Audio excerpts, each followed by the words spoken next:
লাউ যে এত সহজভাবে রান্না করা যায় তা পুরো ভিডিওটা না দেখলে একদমই বুঝবেন না। হ্যালো বন্ধুরা, আসসালামু আলাইকুম। আজকে নিয়ে আসলাম লাউ দিয়ে অসাধারণ একটি রেসিপি নিয়ে। সেহরির টাইম আমরা যেহেতু একটু স্বাস্থ্যকর খাবারটাই খুঁজি, সেহেতু এই রান্নাটা কিন্তু আপনাদের সবাইকে ফুলফিল একটা স্বাস্থ্যকর এনার্জিও দিবে। আর খাবারটা এতটাই মজা কি বলবো! খুবই সহজ ছিল। তো চলুন আমি রান্নাটা শুরু করি। এর জন্য আমি ১ম এ এখানে লাউ কেটে নিয়েছি। লাউগুলোকে বেশ কিউব করে কেটে নিয়েছি। আর নিয়েছি এখানে মসুরের ডাল। যেহেতু আজকে আমি লাউ এবং ডাল একসাথে রান্না করব। জানি না কে খেয়েছেন?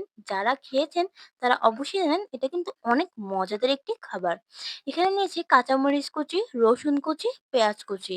বাগারের জন্য নিয়েছি কয়েকটা কাঁচামরিচ কুচি, তেজপাতা, পেঁয়াজ কুচি, রসুন কুচি আর শুকনো মরিচ। আমি এখানে একটা শুকনো মরিচ ইউজ করেছি যেহেতু কাঁচামরিচ দিব। ১ম এ আমি কড়াইতে পানি গরম করে নিব। এবার লাউগুলো দিয়ে দিব।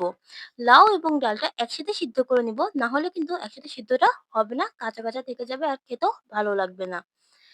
ডালটা আমি দিয়ে দিচ্ছি। ডাল দেওয়ার পরে একটু নাড়াচাড়া করে ঢাকনা দিয়ে ঢেকে দিব কিছুক্ষণের জন্য যতক্ষণ না এটা সিদ্ধ হবে। বেশ ঢাকনা দিয়ে ঢেকে দিলাম। দেখুন অলরেডি বলক চলে এসেছে। এবার এর মধ্যে দিয়ে দিব স্বাদমতো লবণ। লবণটা কিন্তু অনেক প্রিফার করে একটু চেখে দেখবেন।